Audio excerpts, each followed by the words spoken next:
हाथों की मुट्ठी भींचते हुए बोलेंगे जोर से, भारत माता की, भारत माता की, जम्मू खंड भैरव जी की, मावजी महाराज की, बेणेश्वर धाम की, मानगढ़ धाम की, आशापुरा माता की। आज के इस कार्यक्रम में श्री जम्मू खंड भैरव जी मंदिर के जीर्णोद्धार, सबसे पहले मैं हमारे बीच में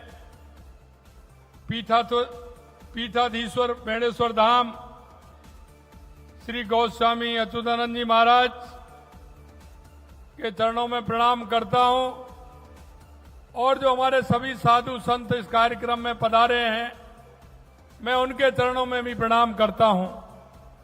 हमारे बीच में मेरे कैबिनेट में मेरे साथी और जो इस क्षेत्र के विकास के लिए हमेशा आपके बीच में आते रहते हैं, काम करते हैं, ऐसे कैबिनेट मंत्री श्री बाबूलाल जी खराड़ी साहब, सांसद राज्यसभा श्री चुन्नीलाल जी गरासिया जी, सांसद लोकसभा उदयपुर मन्नालाल जी रावत साहब, विधायक निम्मा हेड़ा श्री चंद कृपलानी जी, विधायक सागवाड़ा शंकरलाल जी नेता साहब, विधायक बल्लभ नगर उदयलाल जी डांगी साहब, विधायक सलूमर शांता देवी मीणा जी, पूर्व मंत्री राजस्थान सरकार कनकमल कटारा जी, पूर्व मंत्री राजस्थान सरकार सुशील कटारा जी, पूर्व सांसद राज्यसभा श्री हर्षवर्धन जी, पूर्व विधायक आसपुर गोपीचंद मीणा जी, जिला प्रमुख श्रीमती सूर्या आर्य जी, जिला संगठन प्रभारी श्री कमलेश राजपुरोहित जी, जिला अध्यक्ष डूंगरपुर श्री अशोक पटेल जी, सभी हमारे साधु संत, समाज के सभी प्रमुख और इस कार्यक्रम में आए मेरे पूजा योग बुजुर्गों, नौजवान दोस्तों और इतनी बड़ी संख्या में आई मेरी माता बहनों, सबसे पहले तो मैं आप सभी का वंदन करता हूं, अभिनंदन करता हूं, आप सभी को मैं नमन करता हूं। मैं धन्यवाद देना चाहता हूं हमारे बेल जी पाटीदार जी को कि लगातार वो काफी समय से इस कार्यक्रम के बारे में मेरे से कह रहे थे और ये कह रहे थे कि आप आएंगे। मैंने 2-3 बार कार्यक्रम आगे भी बढ़ा, लेकिन मैं धन्यवाद उनको इस बात के लिए देना चाहता हूं कि आज एक साथ आप सभी के दर्शन का लाभ मिला, इसके लिए मैं उनको धन्यवाद देना चाहता हूं कि आप सभी के दर्शन का लाभ मुझे मिला है। और मैंने देखा है स्वयं श्री जम्मू खंड भैरव जी मंदिर के जीर्णोद्धार महोत्सव में आप सब पधारे हैं। आप सभी को बहुत बहुत बधाई और शुभकामनाएं मैं देता हूं कि आपने एक अच्छा काम किया है।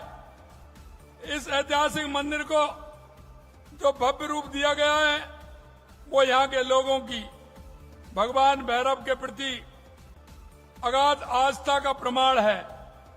इस भव्य मंदिर में विराजे भैरव जी का आशीर्वाद लेना मेरे लिए भी बड़ी सौभाग्य की बात है कि आज ही में मैं मां त्रिपुरा सुंदरी के दर्शन करके आया और उसके बाद भैरव जी के दर्शन हो गए। निश्चित रूप से मैं सौभाग्यशाली हूं।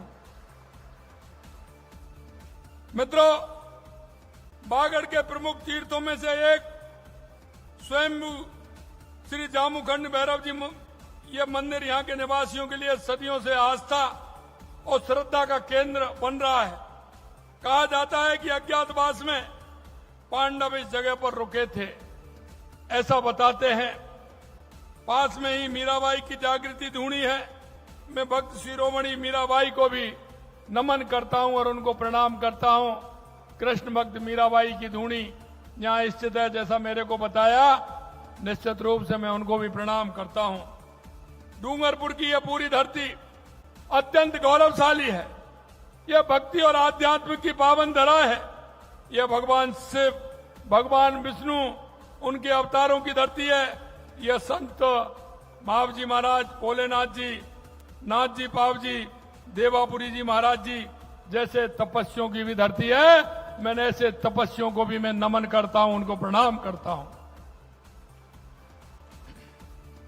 इस पावन धरती पर बेणेश्वर धाम, विजबा माता जी, देव सोमनाथ जी, सोम कमलेश्वर महादेव जी, आशापुरा माता जी, शीतला माता जी, ईश्वर महादेव जी जैसे तीर्थ हैं। आज यहां श्रद्धालुओं का जन सैलाब उमड़ा है। वह ये बता रहा है कि यह धरती आध्यात्मिक रूप से कितनी समृद्ध है और कितनी मजबूत है, यह जन सैलाब बता रहा है। मंदिर सनातन संस्कृति की आत्मा है। प्राचीन समय से ही भारत भव्य और दिव्य मंदिरों की भूमि रहा है और इन मंदिरों के जरिए हमारी आध्यात्मिक कीर्ति दुनिया भर में जानी जाती है और दुनिया भर में यहाँ की आध्यात्मिक कीर्ति फैली हुई है। खैरमाल में आज हम जिस पावन अवसर के साक्षी बन रहे हैं वह भारत की सनातन संस्कृति के उत्थान का ही एक हिस्सा है। देश के यशस्वी प्रधानमंत्री नरेंद्र मोदी जी के नेतृत्व में देश में सनातन संस्कृति को एक नई ऊर्जा मिल रही है। जैसा कि हमारे देश के यशस्वी प्रधानमंत्री नरेंद्र मोदी जी कहते हैं, विकास भी और विरासत भी ये साथ साथ चलने वाली हैं। हमको हमारी विरासत को भी संभाल के रखना है, क्योंकि ये जो हमारी संस्कृति है यह दुनिया में सबसे अलग है और इसका कारण है कि हम आध्यात्मिकता की ओर जिस तरह से हम बढ़ रहे हैं, हमारा विरासत है, उस विरासत को सजोने का काम हम कर रहे हैं। पिछले साल देश के यशस्वी प्रधानमंत्री नरेंद्र मोदी जी के नेतृत्व में उनके कमलों से अयोध्या के भव्य मंदिर रामलला की प्राण प्रतिष्ठा हुई। आज अयोध्या नगरी में फिर से आध्यात्मिक और सनातन संस्कृति का एक दुनिया का प्रमुख केंद्र बन गया, दुनिया का प्रमुख केंद्र बन गया। हमारी काशी नगरी में भी बाबा विश्वनाथ धाम का वैभव निखारा गया है। उज्जैन के महाकाल के महालोक काल का निर्माण भी मोदी जी के समय में ही हुआ है और इसी समय चाहे हम सोमनाथ जी को ले लें या केदारनाथ जी को ले लें, हमारे जो आस्था के केंद्र थे, हमारी जो विरासत थी, उसको बढ़ाने का काम देश के यशस्वी प्रधानमंत्री नरेंद्र मोदी जी ने किया है। और आप देख सकते हैं, अभी अभी आपने देखा होगा प्रयागराज के महाकुंभ में सनातन संस्कृति का जो भव्य संगम देखने को मिला, उससे हमारी आध्यात्मिक उन्नति का संदेश पूरी दुनिया में पहुंचा है, पूरी दुनिया में पहुंचा है। और ये जो महाकुंभ का संगम है, ये दुनिया में अपने आप में निराला है। आप देख सकते हैं किस तरह से बिना किसी भेदभाव के वहां हमारे देश के लोगों ने और दुनिया के लोगों ने जो त्रिवेणी संगम में स्नान किया है, महाकुंभ को देखने लायक है। राजस्थान में हमारी सरकार भी हमारे आस्था धामों का कायाकल्प करने के लिए काम कर रही है।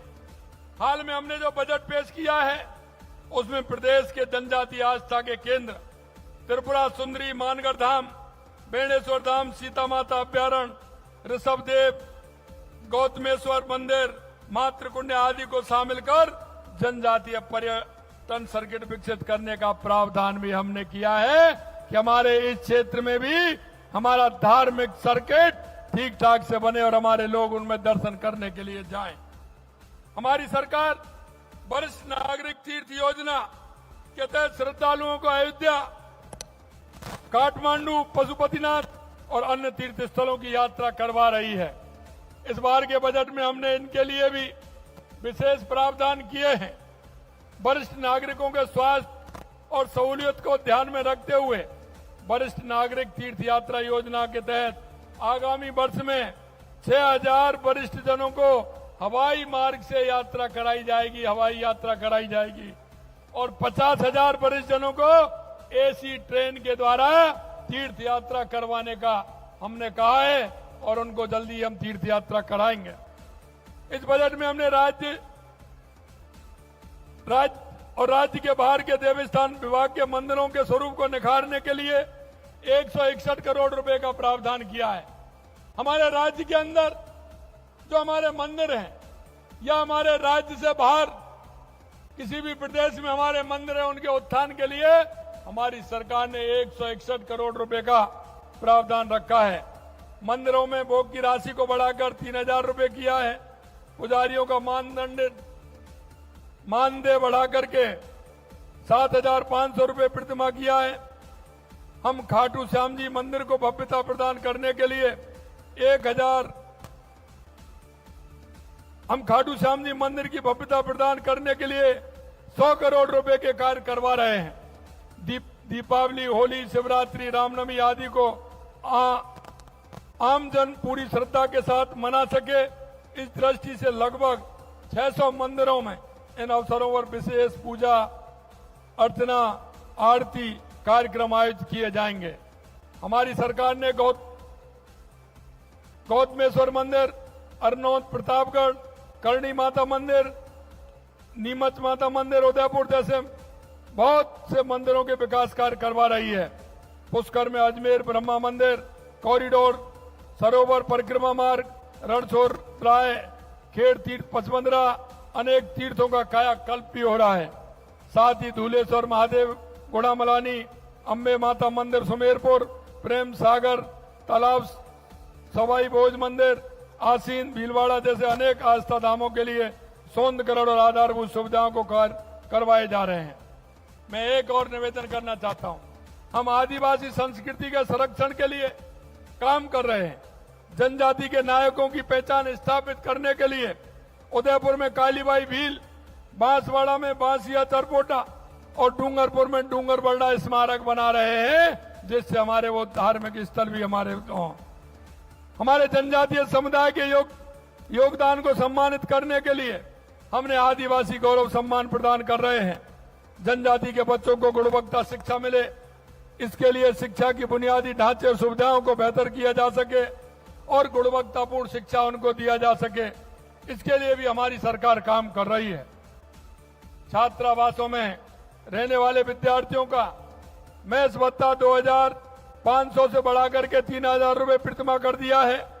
खेल अकादमी में रह रहे खिलाड़ियों का भत्ता 2600 से बढ़ाकर के 4000 किया है। आदिवासी क्षेत्रों में नए आश्रम छात्रावास, 3 नए आवासीय विद्यालयों का निर्माण कर रहे हैं। हमने माँबाड़ी केंद्रों में कार्यरत रसोइयों और शिक्षकों के मानदेय में 1 अप्रैल 2024 से 10% की वृद्धि का काम किया है और 250 नए माँबाड़ी केंद्र भी स्वीकृत किए गए हैं। जनजाति परिवारों की लघु वन उपजों की बेहतर मार्केटिंग के लिए 350 वन धन केंद्रों का गठन किया गया है। हम डूंगरपुर सहित प्रदेश के 15 शहरों में रिंग रोड का निर्माण करवाएंगे, जिससे डूंगरपुर के लोगों को हैवी ट्रैफिक से निजात मिलेगी, आसपास के इलाके का भी विकास होगा। डूंगरपुर के लोगों लंबे समय से कॉलेज भवन निर्माण की मांग कर रहे थे, जिसे हम पूरा करने जा रहे हैं। जिला मुख्यालय स्थित महाविद्यालय के निर्माण के लिए स्वीकृति दी जा चुकी है। इसके साथ ही बालिकाओं के लिए महाविद्यालय स्तरीय बालिका छात्रावास का निर्माण भी हम करा रहे हैं। सोम कमला अम्बा बांध से मानसून के सरप्लस पानी को मोरन नदी बेसिन और लाड़ेश्वर बांध तक पहुंचाने के लिए उच्च स्तरीय रिचार्ज नहर का निर्माण कराएंगे। मोरन नदी को पुनर्जीवित कर खड़गदा गांव के विकास और गोरेश्वर महादेव, नीलकंठ महादेव मंदिरों का स्वरूप निखारने का काम भी हम करेंगे। सिम्मलवाड़ा में कृषि उपज मंडी खोलेंगे, ताकि किसान को अपने नजदीक ही इस मंडी में उचित दाम और अपनी उपज को ठीक प्रकार से बेच सकें। साथियों, विकास भी और विरासत भी का जो माननीय प्रधानमंत्री जी का मूल मंत्र है, हम उसे आत्मसात कर आगे बढ़ रहे हैं। मैं भैरव जी महाराज से यह कामना करता हूं कि हमारे इन प्रयासों के लिए अपना आशीर्वाद प्रदान करें, ताकि हम प्रदेशवासियों की सुख समृद्धि के लिए ज्यादा ऊर्जा के साथ काम कर सकें। मैं कहना चाहता हूं, आपके क्षेत्र के लिए हमने पिछले बजट में हमने देखा होगा कि डूंगरपुर के विकास के लिए मेरे पास बहुत सारे काम हैं जो हमने डूंगरपुर के विकास के लिए किए हैं और हमने पिछले बजट में भी किया हो गया और इस बजट में किए हैं। मित्रों, मैं आपसे इतना कहना चाहता हूं कि आप देख रहे हैं हम इस क्षेत्र के विकास के लिए, युवाओं के विकास के लिए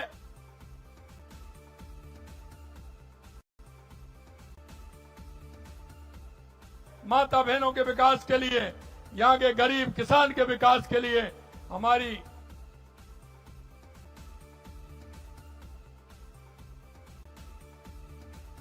सरकार पूरी तरह से काम कर रही है। हम चाहते हैं ये हमारा बागड़ का क्षेत्र पर्यटन की दृष्टि से भी आगे जाए, यहां उद्योग भी लगे और यहां के लोगों का जीवन स्तर भी आगे बढ़े। और मैं कहना चाहता हूं, जो लोग यहां के युवाओं को भटकाने का काम कर रहे हैं, यहां के युवाओं की दिशा बदलने का काम कर रहे हैं, मैं उनसे आग्रह करना चाहता हूं और कहना चाहता हूं कि वो अपने कामयाब कभी नहीं होंगे। हमारे युवा मेहनत करेगा और आप देख रहे हैं लगातार हमने कहा कि हम 1 लाख नौकरियां देंगे, 60,000 हमने दे दी, जुलाई में घोषणा की थी। आप देख लेना 1 लाख नौकरी देने का काम युवाओं के लिए हम करेंगे। मैं हमारी माता बहनों से भी कहना चाहता हूं, हमारी उन बालिकाओं से भी कहना चाहता हूं, आप देख रहे हैं हमने पूरे साल का कैलेंडर निकाला है। आप तैयारी करिए, तैयारी करते हुए आप आइए, पेपर दीजिए। कल ही रीट का पेपर गया है, कहीं कोई नकल हुई है क्या, कहीं कोई पेपर आउट हुआ है क्या, 1 साल में कोई भी पेपर आउट हुआ है क्या? मैं आपको बता सकता हूं कि युवा के जो सपने होते हैं वो एक किसान के सपने होते हैं, किसान उस युवा पर निर्भर रहता है, वही हमारे मजदूर के सपने रहते हैं। मैं आपको इतना ही विश्वास दिला सकता हूं कि आपके सपनों को हमारी सरकार पूरा करेगी। और जिस तरह से उस सरकार ने 1 साल पहले कांग्रेस की सरकार ने जो पेपर रद्द करने का और पेपर लीक करने का जो काम किया था, आप लगातार 1 साल से देख रहे हैं कि हमारे सही समय पर पेपर भी हो रहे हैं और सही टाइम से भी हो रहे हैं और सही प्रकार से भी हो रहे हैं। मैं आपसे इतना ही कहना चाहता हूं, विशेषकर युवा भाइयों से कहना चाहता हूं, आप आगे आइए, मेहनत करिए, परीक्षा दीजिए और आपको समयबद्ध तरीके से रोजगार दिया जाएगा। इसकी गारंटी हमारी सरकार आपको देती है। देश के यशस्वी प्रधानमंत्री नरेंद्र मोदी जी कहते हैं 4 जातियां हैं, किसान, मजदूर, युवा, महिला। हमारी सरकार इन 4 जातियों के लिए काम करने के लिए पूर्णतः तैयार है और कर रही है। 1 साल में आपने परिवर्तन देखा होगा, किस तरह का परिवर्तन पूरे प्रदेश के अंदर हुआ है। मेरे भाई और बहनों, आप विश्वास करिए, जिस संकल्प पत्र को लेकर आपके बीच में आए थे, हम एक वायदे को पूरा करेंगे। यही मैं आपके बीच में कहना चाहता हूं, क्योंकि अगला कार्यक्रम भी है। मैं यहां लेट हुआ, आपके डूंगरपुर के काम मेरे पास बहुत हैं जो हमारी सरकार ने किए हैं, आप सभी को पता है। मैं इनको कभी मौका मिलेगा और भी बताऊंगा। हमारे मंत्रीगण, हमारे विधायकगण आपको बताएंगे कि हम किसी भी प्रकार की इस क्षेत्र के विकास के लिए कोई कोर कसर नहीं छोड़ेंगे। मैं पुनः इस क्षेत्र के सभी लोगों को, क्योंकि बेल जी मेरे से बता रहे थे, क्योंकि किसान जो अपने गेहूं की, सरसों की फसल उगाता है वो उस पर निर्भर रहता है। और मुझे पता है यहाँ का किसान छोटे छोटे किसान हैं, लेकिन इस कार्यक्रम की वजह से उन किसानों ने अपनी फसल, खेत में गेहूं की फसल नहीं बोई, क्योंकि यहाँ भैरव जी का कार्यक्रम होने वाला है। इसके लिए भी मैं आप सभी को धन्यवाद देता हूं कि आप भैरवनाथ जी के लिए कितने समर्पित हैं और आपने ये प्रण लिया। मेरे को उन्होंने बताया और इस कार्यक्रम में मुझे आने का मौका मिला। आप सभी के दर्शन का लाभ मुझे हुआ। पुणे में आप सभी को बहुत बहुत धन्यवाद और साधुवाद देना चाहता हूं। आपने एक अच्छा कार्यक्रम किया, हमारी संस्कृति, हमारी आस्था से जुड़ा हुआ कार्यक्रम, ऐसा कार्यक्रम जिस पर हमारी संस्कृति आध्यात्म पर टिकी हुई है। ये मंदिर हमें बहुत बड़ी संज्ञा देते हैं, इनसे हमारे जीवन में बहुत बड़े काम होते हैं। इसलिए पुणे में इस कार्यक्रम को करने वाले सभी आयोजक समिति को और आप सभी को बहुत बहुत धन्यवाद और साधुवाद देना चाहता हूं। आप सभी को बहुत बहुत धन्यवाद। जय हिंद, जय भारत, जय राजस्थान, जय भैरवनाथ। बोलिए जय श्री राम, जय जय श्री राम। बहुत बहुत धन्यवाद। जोर से एक बार तालियां बजाएं आप लोग।